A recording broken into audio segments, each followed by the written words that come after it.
إن الحمد لله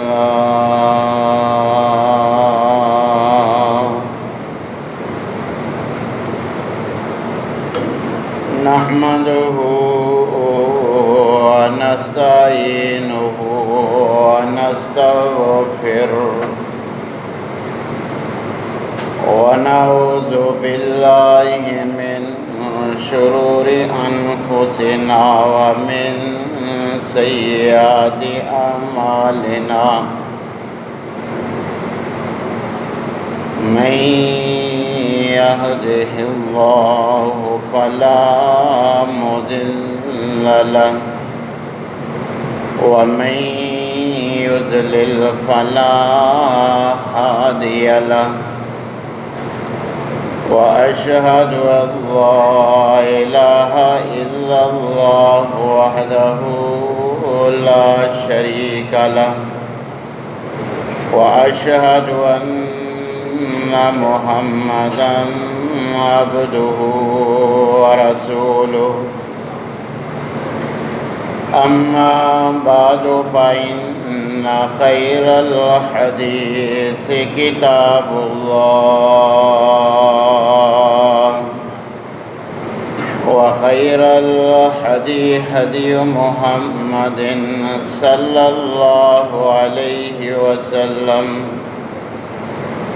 وشر الأمور محدثاتها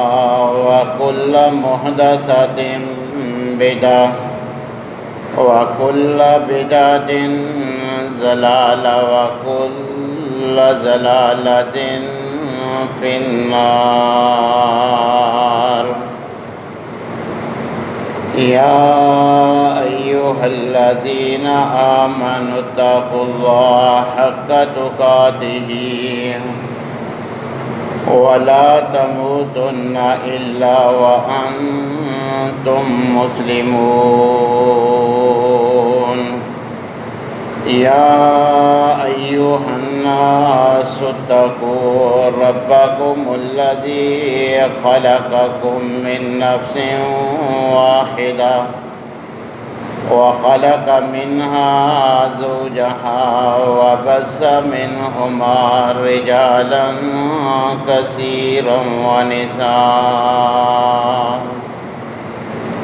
واتقوا الله الذي تساءلون به والأرحام إن الله كان عليكم رقيبا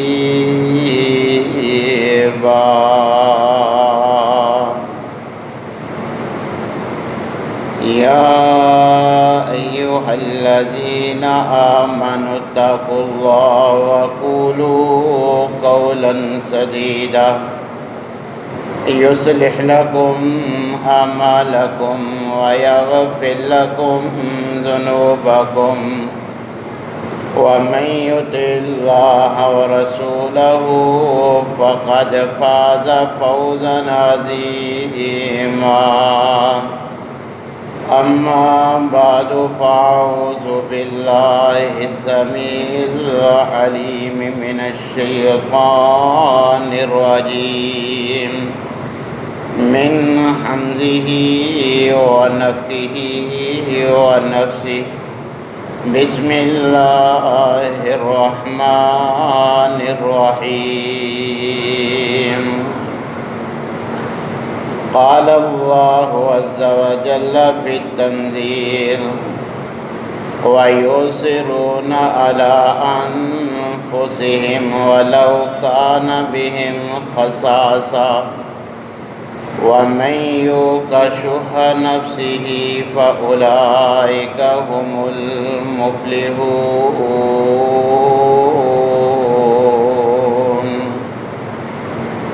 وقال الله في مقام آخر يا أيها الذين آمنوا أنفقوا مما رزقناكم انفقوا مما رزقناكم من قبل ان یاتی یوم لا بیع فیہ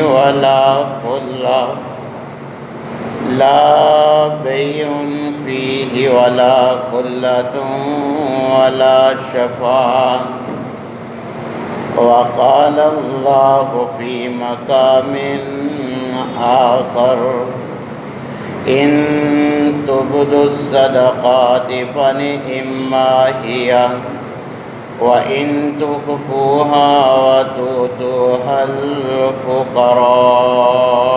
الفقراء فهو خير لكم ويكفر عنكم من سيئاتكم وقال النبي صلى الله عليه وسلم من نفس عن مؤمن كربة من كرب الدنيا نفس الله عنه كربة من كرب يوم القيامة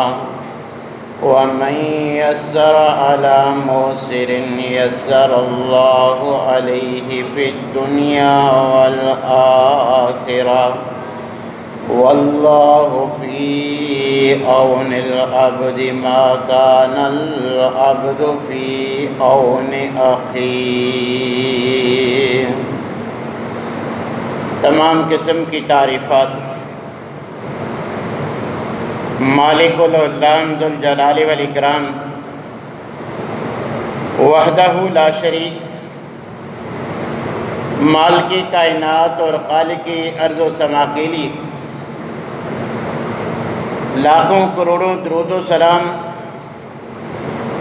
اس ہستی اقدس و مقدس کے اوپر جن کا نام نامی اسم گرامی جناب محمد رسول اللہ صلی اللہ علیہ وسلم ہے۔ سامعین محترم،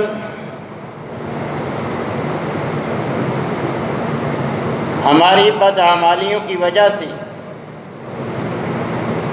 گزشتہ چند سالوں سے جب ہم اللہ کے حضور گڑ گڑانے کے لیے تیار نہیں ہیں، اپنے گناہوں کی معافی مانگنے کے لیے تیار نہیں ہیں، تو ایک کے بعد ایک عذاب کا ہمیں سامنا کرنا پڑ رہا ہے۔ اور آج بھی آپ احباب بخوبی آگاہ ہیں کہ ہمارے یہ شہر اور اس ضلع کے لوگ بارشی اور برساتی سیلابی پانی کی وجہ سے جو صورتحال آپ کے سامنے ہے کہ 20 سے زائد افراد اس سیلاب کی نظر ہو چکے، سینکڑوں افراد اپنی چھت کھو چکے، اپنے گھروں سے محروم، ہماری مدد کے منتظر نظر آ رہے ہیں۔ آج بھی کئی گلی محلے، کئی گھر ایسے ہیں جہاں کئی فٹ پانی اب بھی موجود ہے۔ ایسی صورتحال میں کہ جب ہمارا ضلع 80% اس پانی سے متاثر ہو چکا ہے، تو متاثرین اور غیر دونوں کی اسلام کیا رہنمائی کرتا ہے؟ سب سے پہلے جو کرنے کا کام ہے، ہر انسان اللہ کے حضور گڑ گڑا کے اپنے گناہوں کی معافی مانگے۔ جب تک اللہ ہم سے راضی نہیں ہوں گے، ایک کے بعد ایک آزمائش، ایک مصیبت اور عذاب کا ہمیں سامنا رہے گا۔ ابھی کرونا ختم نہیں ہوا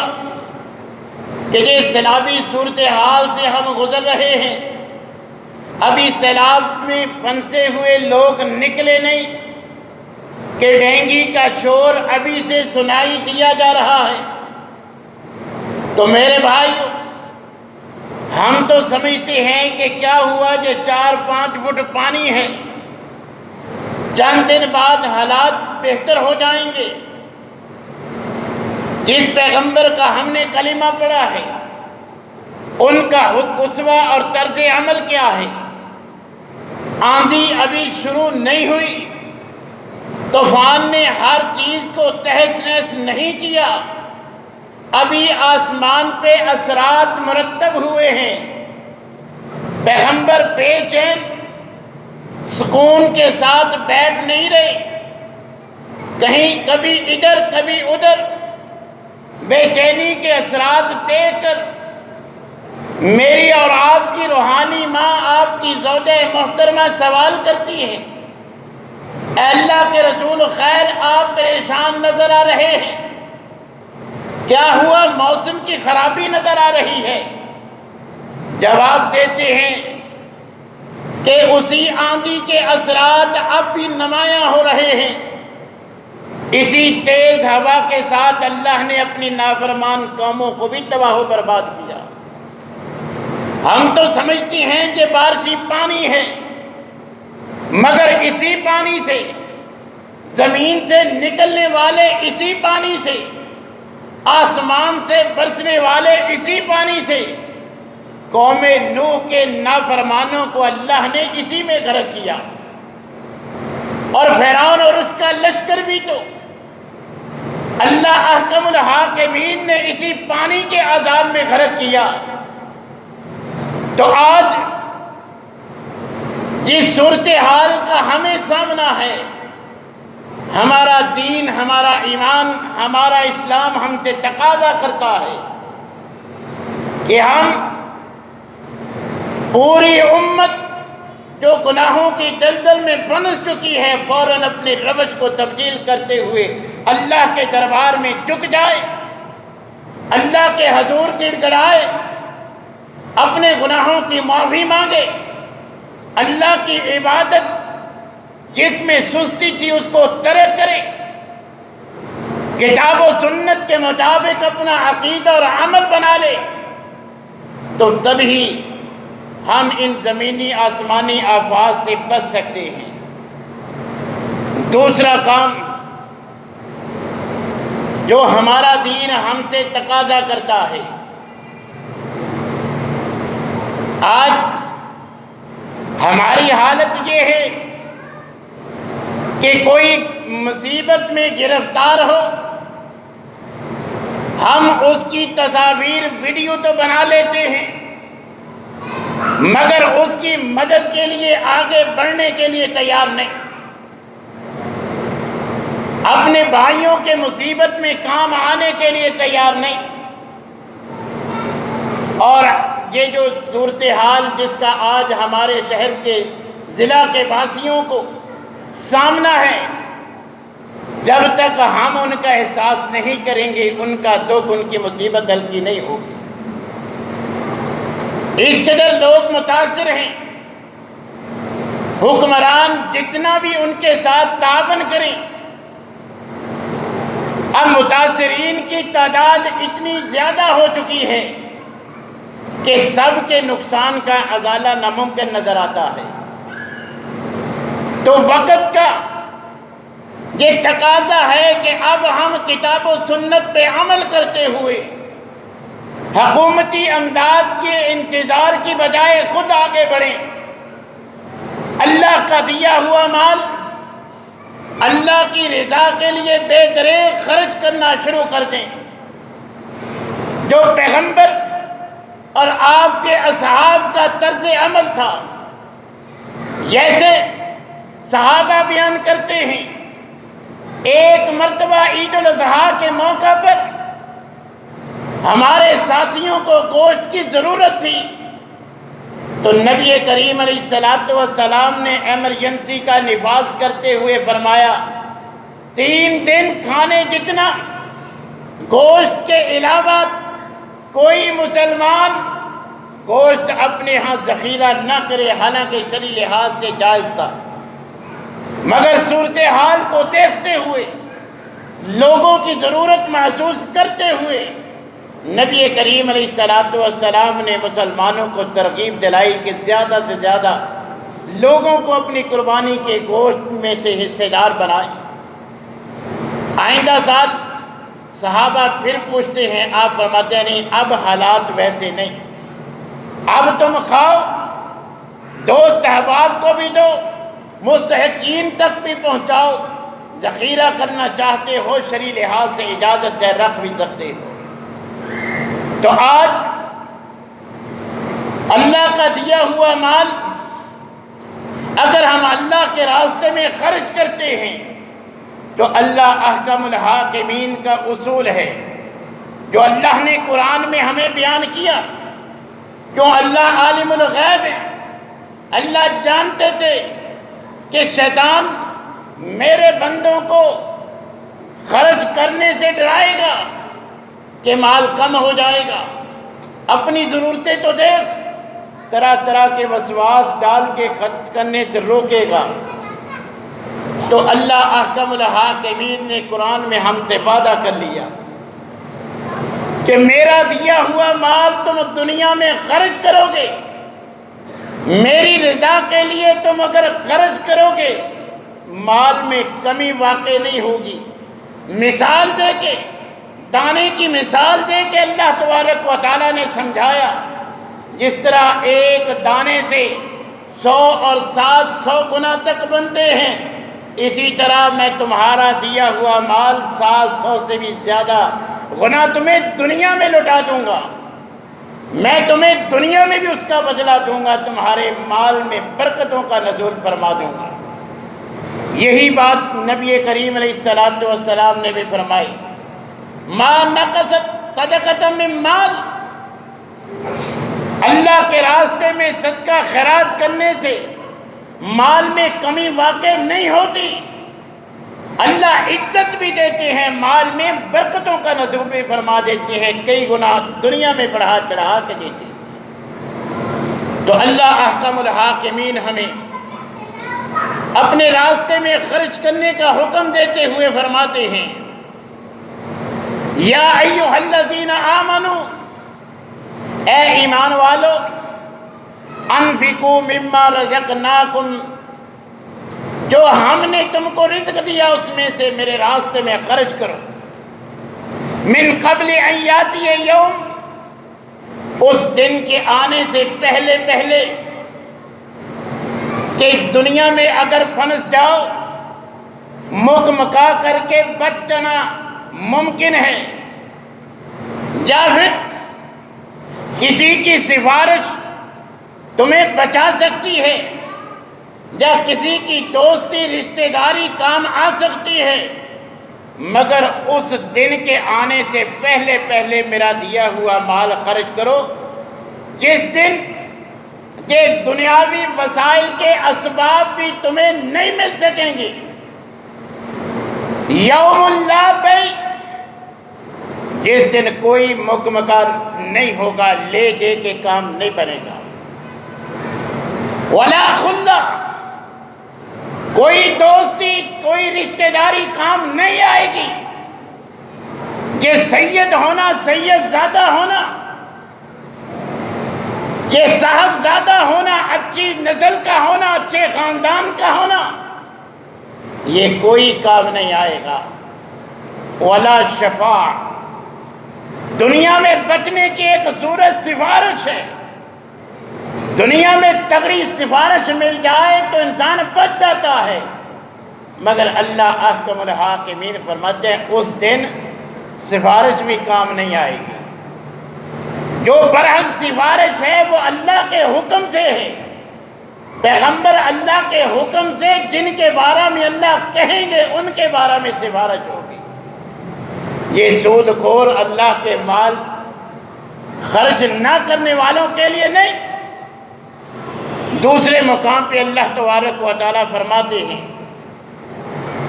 ان تبدوا الصدقات فنعما ہی،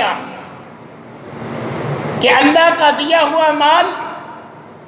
واضح طور پہ خرچ کرو، علیہ الاعلان کے کام کرو، یہ بھی اچھا ہے، ترغیب دلانے کے لیے دکھلا کے دو، یہ بھی اچھا ہے۔ وَإِن تُخْفُوهَا وَتُؤْتُوهَا الْفُقَرَاءَ، لیکن اگر پوشیدہ طریقے سے دو گے، چھپا کے ضرورت مندوں تک پہنچا دو گے، تو اللہ تبارک و تعالیٰ فرماتے ہیں فَهُوَ خَيْرٌ لَكُمْ، یہ تمہیں ظاہری خرچ کرنے سے زیادہ بہتر ہے۔ اور اللہ احکم الحاکمین فرماتے ہیں اگر اس طرح پوشیدہ صدقہ کرو گے وَيُكَفِّرُ عَنْكُم مِّن سَيِّئَاتِكُمْ، اللہ کا دیا ہوا مال اللہ کے راستے میں خرچ کرو گے تو اللہ تمہارے گناہ معاف کر دے گا۔ لہذا اللہ کا دیا ہوا مال ضرورت مندوں پر خرچ کرنے سے اللہ احکم الحاکمین ثواب تو دیتے ہی ہیں، 700 گنا تک بڑھا کر بھی دیتے ہیں، مگر اس کے ساتھ ساتھ ایکسٹرا بونس یہ ملتا ہے کہ اللہ کے راستے میں خرچ کرو گے تو اس سے اللہ ہمارے گناہ بھی معاف فرما دیتے ہیں۔ اور اللہ احکم الحاکمین نے اپنی ضرورتوں کے باوجود صدقہ خیرات کرنے والوں کا ذکر فرماتے ہوئے ان کو کامیابی کا، ان کے لیے فلاح کا اعلان فرمایا ہے۔ اللہ تبارک و تعالیٰ فرماتے ہیں وَيُؤْثِرُونَ عَلَىٰ أَنفُسِهِمْ وَلَوْ كَانَ بِهِمْ خَصَاصَةٌ، کہ وہ لوگ جن کو خود سخت ضرورت ہے اس کے باوجود وہ اپنے اوپر دوسروں کو ترجیح دیتے ہیں کہ بارش سے نقصان میرے مکان کو بھی پہنچا ہے، چھت کو نقصان پہنچا ہے، مگر فلاں بھائی کا تو مکان ہی زمین بوس ہو گیا۔ اللہ فرماتی ہیں جو یہ سوچ کر کہ سخت ضرورت تو مجھے ہے مگر پھر بھی اپنے اوپر دوسرے کو ترجیح دیتے ہیں، وَمَن يُوقَ شُحَّ نَفْسِهِ، جو اپنے نفس کی لالچ سے بچا لیا گیا، اپنی ضرورت کو دیکھتے ہوئے پھر بھی وہ خرچ کرنے کے اللہ اس کو توفیق بخشتے ہیں۔ اللہ تبارک و تعالیٰ فرماتے ہیں فَأُولَٰئِكَ هُمُ الْمُفْلِحُونَ،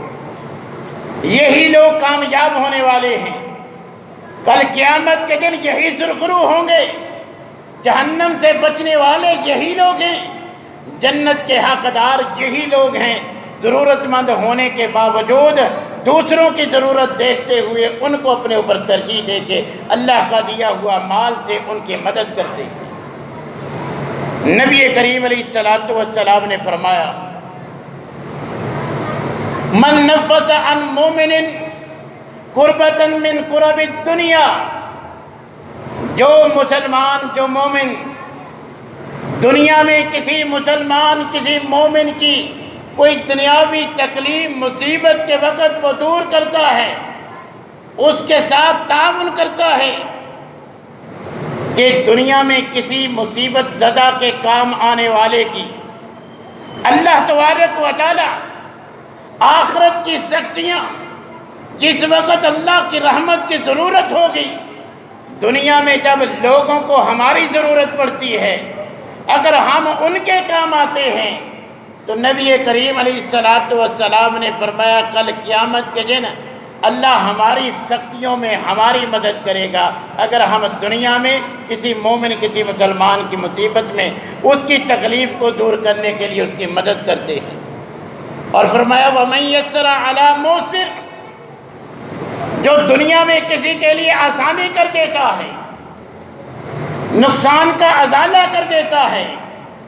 سارا نہیں تو اس کے نقصان میں اس کی مدد کر دیتا ہے، تھوڑی بہت سپورٹ بھی کر دیتا ہے، یسر اللہ علیہ فی الدنیا والآخرہ۔ نبی کریم علیہ السلام نے فرمایا کسی کے مکان گر گئے، کسی کی فصل خراب ہو گئی، قرضے تلے دب گیا، اس کے ساتھ مالی تعاون کرنے والا، اس کے لیے یہ قرضے کی مشکل آسان بنانے والا یا قرض دینے والا، اس کو ڈھیل دینے والا، معاف کر دے یا مہلت دے دے،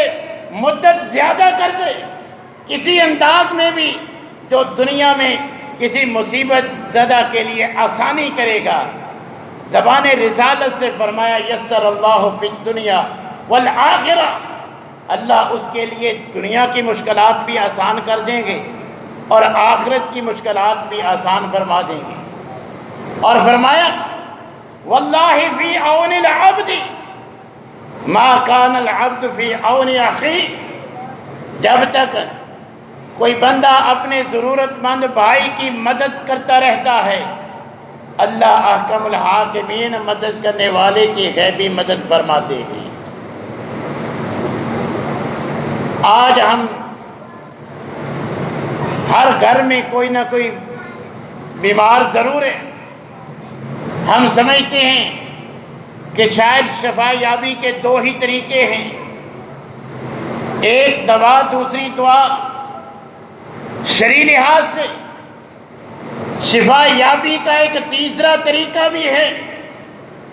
جو خود پیغمبر نے فرمایا۔ حضرت ابو امامہ رضی اللہ تعالیٰ عنہ بیان کرتے ہیں کہ رسول اللہ صلی اللہ علیہ وسلم نے فرمایا داؤ مرضاکم بالصدقہ، کہ اپنے بیماروں کا، مریضوں کا علاج صدقے کے ساتھ کرو۔ جس طرح ادویات سے شفا ملتی ہے، اللہ سے دعائیں مانگنے سے انسان شفا یاب ہوتا ہے، اسی طرح شفا لینے کا ایک تیسرا طریقہ اللہ کا دیا ہوا مال ضرورت مندوں پہ خرچ کریں گے تو اللہ بیماروں کو شفا دے دیتے ہیں۔ نبی کریم علیہ السلام نے اپنی بیماریوں کا علاج صدقے کے ساتھ کرنے کا حکم دیا۔ آج ہم اس کو نظر انداز کیے ہوئے ہیں، تو جس کو شفا چاہیے وہ ہزاروں روپے کی ادویات تو خرید کے شفا حاصل کرنے کی کوشش کرتا ہے، اسے پیغمبر کا بتلایا ہوا یہ نسخہ بھی آزمانا چاہیے کہ وہ صدقے کے ذریعے اپنا علاج کرے، اللہ سے شفا یابی کی امید کرتے ہوئے کہ اللہ سال ہر سال سے اس بیماری پہ لاکھوں ادویات پہ خرچ کر چکا ہوں،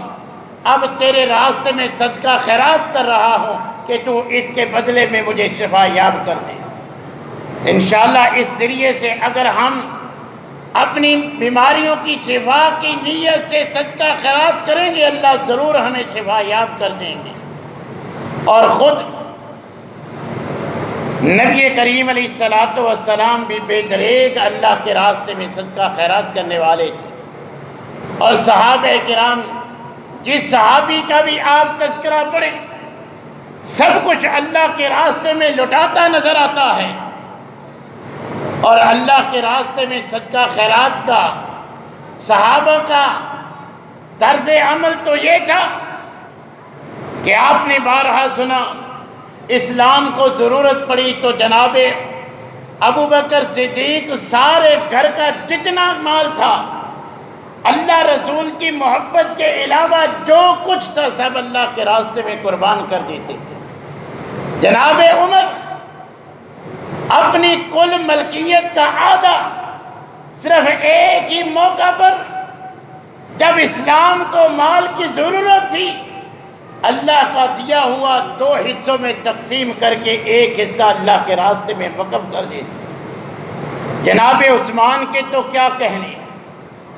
اتنا خرچ کیا۔ پیغمبر نے زبان رسالت سے فرمایا قط قط یا عثمان، بس ما ذر عثمان ما عمل بعد اليوم قط، آج کے بعد تو کوئی نیکی نہ بھی کرے یا آج کے بعد کوئی بھی تجھ سے خطا سرزد ہو جائے تمہیں نقصان نہیں پہنچائے گی، تیرا اللہ کے راستے میں یہ آج کا مال خرچ کرنا ہی تجھے جنت میں لے جانے کے لیے کافی۔ صحابہ کرام کس طرح اپنے سے دوسروں پر ترجیح دینے والے تھے،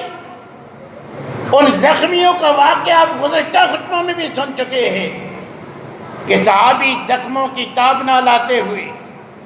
پانی کی ضرورت محسوس کرتا ہے، پانی زبان سے سن کے پانی پہنچانے کی کوشش کی جاتی ہے، اتنے میں دوسرا صحابی پانی پکار دیتا ہے، اب خود تڑپنے والا جو مسلمان جو پیغمبر کا صحابی جب پتہ چلتا ہے کہ دوسرے صحابی کو پانی کی ضرورت ہے، اشارے کے ساتھ ادھر لے جانے کا کہتا ہے، پھر تیسرے کی آواز دوسرا ادھر، تیسرا چوتھے کی طرف، جب ایک کو پانی پلا کے پیچھے پلٹا تو تینوں صحابہ جام شہادت نوش فرما چکے تھے۔ یہ صحابہ کرام کہ اپنے سے زیادہ دوسرے کو ترجیح دینے والے، اور وہ ابو طلحہ رضی اللہ تعالیٰ عنہ کا واقعہ ذہن میں لائیے کہ پیغمبر کا مہمان، اب میزبانی کا اللہ نے شرف بخش دیا۔ اب گھر میں جب بیوی سے پوچھا، اس نے کہا ہمارے تو اپنے لیے نہیں ہے، ہمارے اور بچوں کے لیے بھی ناکافی ہے، وہ پہلے ہی بھوک سے بلک رہی ہیں، اب جب ہم کھا سکتے ہیں جب مہمان، تم بھی اگر مہمان کے ساتھ کھانا چاہو اتنا وافر نہیں ہے کہ تم دونوں کھا سکو۔ وہ چراغ بجھا کر پیغمبر کے مہمان کا، اس کی میزبانی کا حق ادا کرتے ہیں۔ پیغمبر کو خود بتلانے کے لیے صبح فجر کے بعد آگے بڑھتے ہیں، پیغمبر کی مسکراہٹ دیکھ کر پوچھ لیتے ہیں، فرمایا کہ اللہ نے مجھے سب بتلا دیا، جو تو نے اپنے بچوں کو بھوکا سلایا، بیوی بھوکی رہی، تو بھوکا رہا، صرف اس سے مطمئن کرنے کے لیے اندھیرے میں منہ ہلاتا رہا کہ وہ یہ سمجھے کہ تو بھی ساتھ کھا رہا ہے۔ کس انداز میں، کس طریقے سے تم نے مہمان کے مہمان نوازی کی، اللہ کو تمہاری یہ ادا پسند آئی۔ وہ اللہ جو ہمیں ضرورت مندوں پہ خرچ کرنے کی، دنیا میں 700 گنا تک بڑھانے کی ہمیں یقین دہانی کروا رہا ہے، اس کی محبت کا عالم تو یہ ہے۔ صحیح بخاری میں امام بخاری نے ایک مرد اور ایک عورت کا قصہ نقل کیا کہ نبی کریم علیہ السلام نے فرمایا، ایک آدمی جسے سخت پیاس لگی ہے، پیاس بجھانے کے لیے کنویں سے پانی نکال کے پیتا ہے، پھر کیا دیکھتا ہے؟ ایک کتا جو نجس ہے، پلید ہے، گھر میں رکھنے کی اجازت نہیں ہے، جس برتن کو منہ لگا دے 7 مرتبہ دھونے کا حکم ہے۔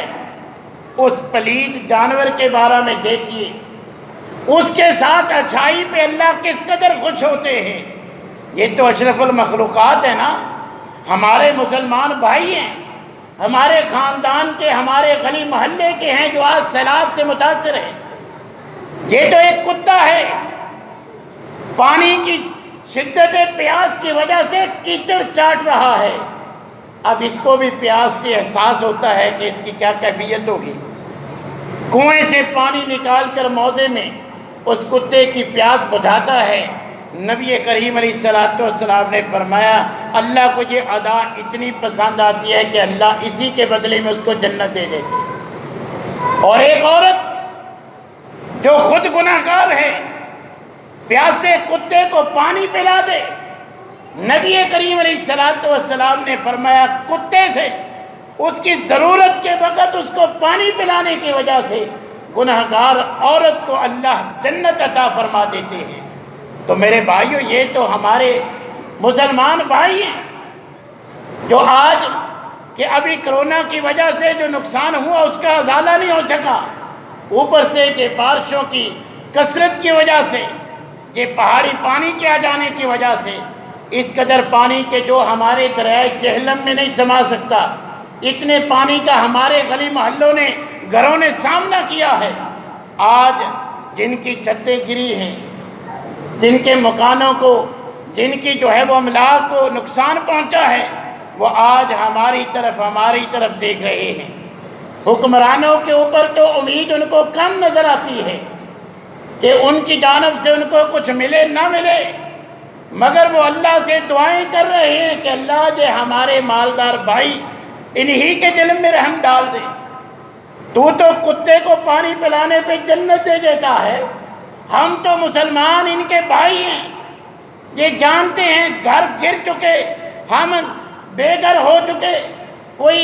سکولوں میں پناہ لیے ہوئے ہیں، کوئی دوسروں کے گھروں پہ بیٹھے ہیں، سڑکوں پہ ٹینٹ لگا کے لوگ زندگی گزار رہے ہیں، مگر ہم ہیں کہ اللہ کا دیا ہوا مال اللہ کے راستے میں خرچ کرنے کے لیے تیار نہیں ہیں۔ تو میرے بھائیوں، اگر ہم چاہتے ہیں کہ اللہ ہم سے راضی ہو جائیں تو اللہ کا دیا ہوا مال ہمیں اللہ کے راستے میں بے دریغ خرچ کرنا چاہیے۔ آج اس کی جو اللہ نے ہمارے مالوں میں ان غرباء یتیم اور مسکینوں کا حق رکھا ہے، اب پہلے سے اس کی کئی گنا زیادہ ضرورت بڑھ گئی ہے۔ ان کو اب ضرورت ہے، وہ ہمیں پکار رہی ہے، منتظر ہیں کہ کب ہم ان کی مدد کریں۔ ان کو کوئی وسائل نظر نہیں آئے۔ آج اگر ہم ان کے دست و بازو بنیں گے تو اللہ تبارک و تعالی ہمارے مال اسباب میں بھی برکتوں کا نزول فرمائیں گے۔ تو اس لیے میرے بھائیوں، آج ہمارے ضلع میں جو متاثرین ہیں ان کے ساتھ دل کھول کر ہمیں جو ہے وہ تعاون کرنا چاہیے۔ جس انداز میں بھی جتنی حیثیت ہے، تھوڑی ہے زیادہ ہے، ہم ان کے ساتھ اگر تعاون کریں گے تو انشاءاللہ العزیز صدقے کے فوائد جو میں نے احادیث اور قرآن کی آیات کی روشنی میں بتلائے ہیں کہ صدقہ کریں گے گناہ بھی معاف ہوں گے، 70 گنا 700 گنا بڑھا کے اللہ دنیا میں دیں گے۔ کل قبر میں جائیں گے تو یہ صدقہ عذاب قبر سے ہمیں محفوظ رکھے گا۔ جب کوئی سایہ نہ ہوگا،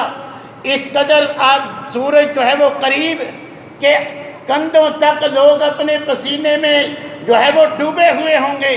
یہ صدقہ نبی صلی اللہ علیہ وسلم نے فرمایا اس وقت سائے کا کام کرے گا۔